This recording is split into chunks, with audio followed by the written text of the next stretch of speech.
And now as we come to chapter 10, remember, we have not had an after these things from John. We're still in the subject of the trumpets, and we're still in the sixth trumpet. Chapter 10 is still in the sixth trumpet, the trumpet that represented and showed us Satan coming to power, Satan causing chaos upon the earth as those four angels are released. So chapter 10, verse 1, we're still in that message. We're still in the sixth trumpet.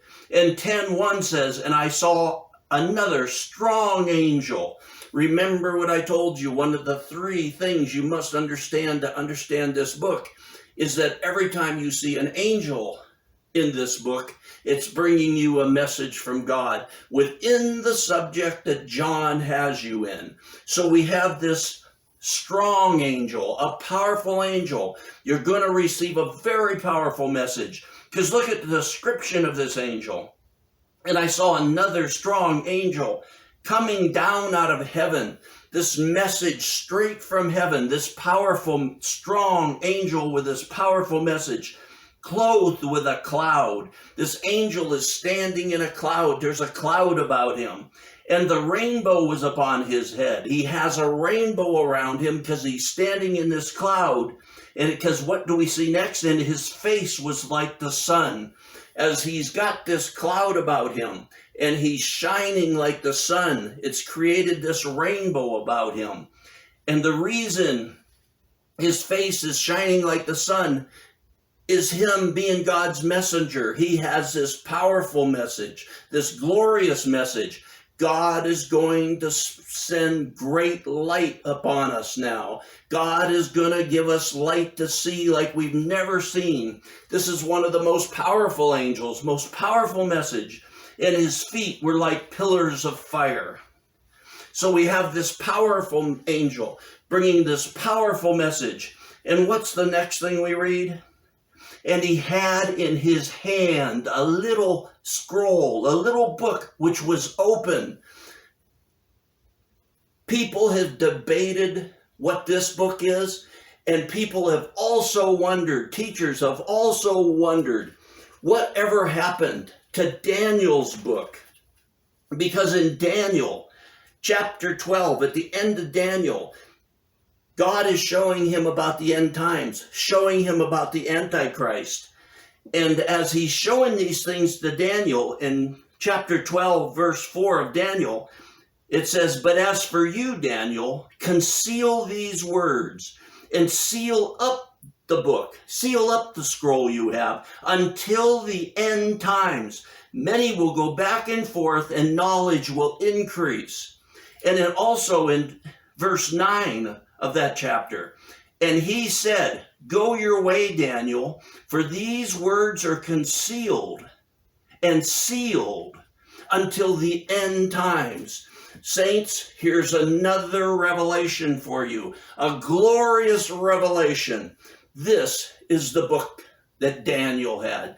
This is the scroll that God had Daniel seal up. And here this angel brings it at the midway point of the tribulation. And this book is open because remember, God told him to seal it. And everybody wonders what happened to Daniel's book. Many prophecy teachers try to tell you that the seals, which were sealed up in that scroll, that was Daniel's book, unleashing hell on earth at the beginning of the tribulation. As we learned, that had nothing to do with it. That was the unveiling, the releasing of the debt of the sons of God, of the church, of the body of Christ. But here, and why is it referred to? He had in his hand a little book, because at this point, John's only seen two books. The scroll with the names of all those throughout the church age. A big scroll, a wonderful scroll, full of our names, every name that's ever said yes to the Lord throughout the entire church age. And this is a little book. That is the book of life. This is going to be the book of destruction and lamentations and woes. Compared to the other book, John refers to it as a little book. And he placed his right foot, this angel placed his right foot on the sea and his left on the land. Like I said, the book of Revelations, when referring to these things as sea and land, it's the Gentiles and Israel. So this message coming, this open book of Daniel now, covers the Gentiles and Israel.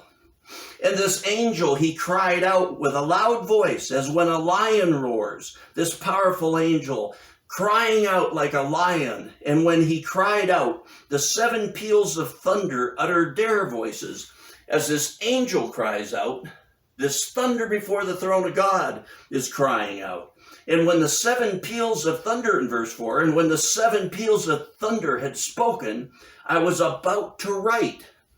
And I heard a voice from heaven saying, seal up the things which the 7 peals of thunder have spoken, and do not write them. What was this? John saw that open book. John saw what's coming. The peal of thunder's crying out about it. John's going to write it down, reveal these things. But here again, John's told to keep it sealed, to keep it quiet. Don't write it down. It's because it's waiting for the end times. This is a message. Daniel's message was a time for the end times, for the last half of the tribulation, for the antichrist, for his kingdom. It's a message about those things. And that's why it's sealed up until now. And that's why John still couldn't write about it. And the angel who I saw standing on the sea and on the land lifted up his right hand to heaven and swore by him who lives forever and ever, who created heaven and the things in it, and the earth and the things in it, and the sea and the things in it.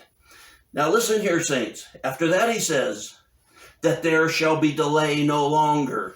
Delay no longer in what? God destroying the earth? God just causing chaos?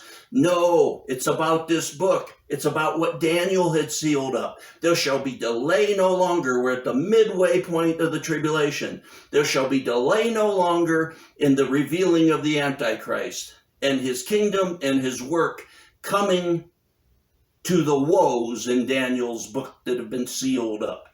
And in verse 7, he says, as he said there just before this, that there shall be delay no longer. And it says, but in the day of the voice of the 7th angel, he said, there delay no longer in revealing the Antichrist and what's going to come and these woes.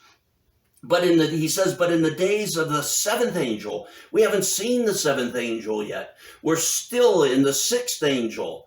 We're still in that trumpet. We're still in that message. He says, but in the days of the voice of the 7th angel, when he is about to sound, not when he sounds, but in the day of the 7th trumpet, the completion, the perfection of these messages, when that comes, when he is about to sound, not when he sounds, but when he's about to sound, then the mystery of God is finished, as he preached to his servants, the prophets. You're about to see some things as we move on the way that are going to be incredible. And in verse 8, and the voice which I heard from heaven, this voice that was speaking with John, I heard again speaking with me and saying, go take the book which is open in the hand of the angel who is standing on the sea and on the land. So this voice tells John, go take that little book, go take that little scroll. And I went to the angel telling him to give me the little scroll. And he said to me, take it and eat it, and it will make your stomach bitter, but in your mouth it will be as sweet as honey. We have some other revelation here, saints. At other times in the Old Testament, prophets were given a scroll, a book. The Word of God is what it's referring to eat. In Ezekiel chapter 2, verse 8, it starts here. Now you, son of man, listen to what I am saying to you. Do not be rebellious like that rebellious house. Open your mouth and eat what I am giving you. Then I looked, and behold, a hand was extended to me, like this angel with John. I looked, and behold, and a hand was extended to me, and lo, a scroll was in it. And when he spread it out before me, it was written front and back, and written on it were lamentations, mournings, and woes. This coming darkness, this coming antichrist, what's coming of what was hidden in Daniel's book is very shortly to be revealed. And in chapter 3, continuing in verse 1, then he said to me, listen to this, saints, then he said to me, Son of man, eat what you find. Eat this scroll and go speak to the house of Israel. So I opened my mouth, and he fed me the scroll. And he said to me, Son of man, feed your stomach.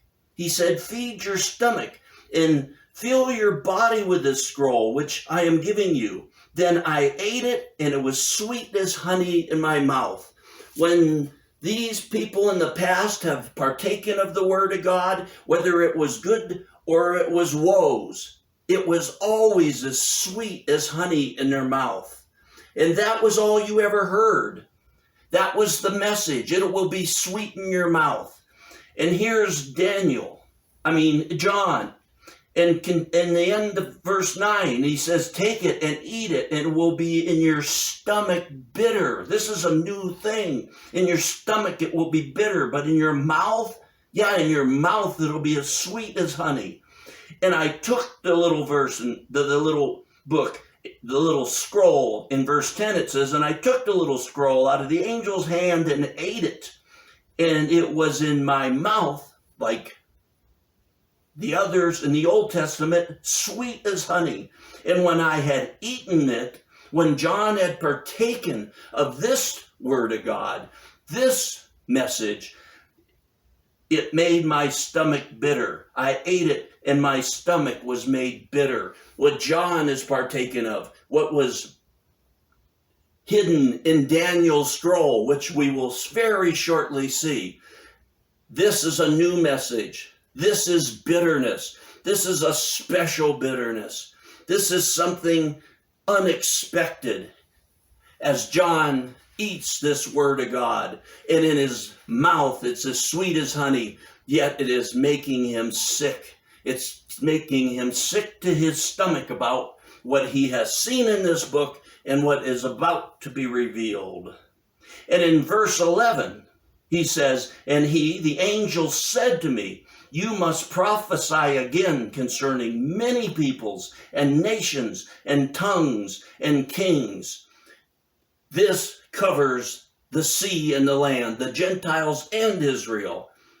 God is telling him as he partaked of this scroll, as he ate this that was as sweet as honey but bitter in his stomach, now you must go and reveal these things. Now you must share these things. And they cover many peoples of many nations and tongues and kings. This message is to the world as we've now coming to the end of the age, as the Antichrist is now coming, as the kingdom of Satan is now spreading across the earth. This word, this message, this revelation. And as we continue in the next message, we'll see what was in Daniel's scroll, and we'll know what has been hidden all these years.